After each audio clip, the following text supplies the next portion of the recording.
Ah, elle n'a pas été payée? Non. OK. Préparation des commandes d'épicerie pour les personnes de 70 ans et plus aux alentours de Saint-Michel-des-Saints. Ça, c'est Saint-Hyacinthe? Le livreur, c'est Régent Gouin, le maire de la municipalité.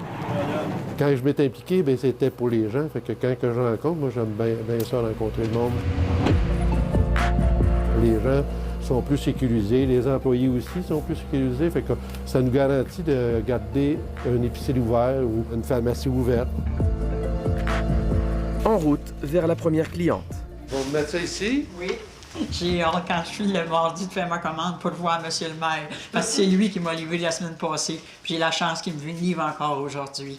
Lise Champagne s'est bien acclimatée à la nouvelle réalité. Mais là, vous n'avez pas de visite, par exemple? J'ai aucune visite, mais je n'avais pas avant. Ah non? Et quelle est la visite du maire? J'ai plus de visites que j'en avais.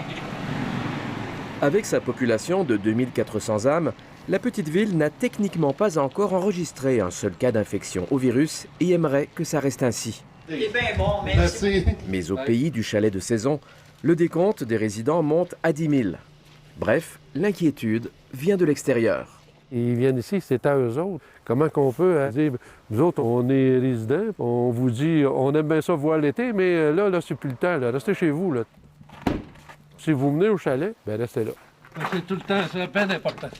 Rester au chalet, c'est ce qu'a fait André Payan, un résident de Saint-Hubert, qui ne le regrette pas.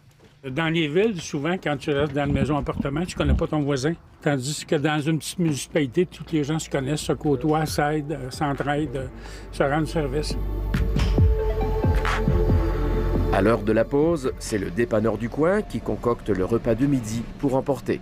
Le spécial boss, là, c'est quoi déjà? On est un genre de gros magasin général avec l'essence. Fait que c'est ça qui fait qu'on a du va-et-vient, comme on dit. Saint-Michel-des-Saints n'a pas de cas de coronavirus. Comment vous allez? Ça va bien, là, mais... Enfin presque, car le maire, lui, a été touché de plein fouet. On voit vraiment l'âge, là. Anne-Sophie, elle n'a rien eu, pas de symptômes.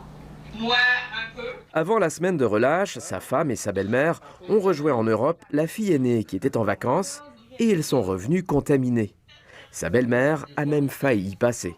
Ils sont encore 2 semaines en quarantaine. Ma belle-mère, il faut qu'elle réapprenne à marcher, à prendre de l'énergie parce qu'elle a été 8 jours environ intubée, endormie avec oxygène. Les 3 femmes sont en isolement depuis le début en appartement à Joliette, sans aucun contact. Bon après-midi. Ça fait combien de temps que vous n'avez pas embrassé votre femme ou votre fille, là? Bien, ça fait depuis... Bien, ma fille depuis le mois de janvier, parce qu'elle est partie au mois de janvier.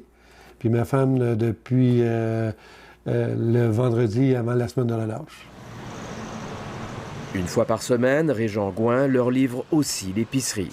Tu vas amener la commande, mais là, tu mets ça sur le bord de la porte, puis tu te recules de 3 mètres. Tu sais, qu'elle ouvre la porte. C'est peut-être comme si, dans les films, la LEP. Autour du paisible lac, la vie s'est donc réorganisée. Loin des centres urbains, la municipalité a réussi aussi à préserver ses aînés du virus, avec des mesures prises dès le début de la crise. Ce qu'on a demandé aux employés, c'est de faire comme si eux-mêmes avaient 70 ans et plus. Donc, quand ils ne sont pas au travail, ils sont à la maison. C'est les conjoints qui font les commissions, qui vont chercher les choses. Contre vents et marées, la municipalité est donc épargnée par la COVID-19. Mais pour combien de temps? C'est sûr, c'est paniquant. Tu sais pas, c'est quelque chose que je pense dans ma vie, je ne m'aurais pas attendu de vivre, mais un coup, on est dedans, mais il faut traverser.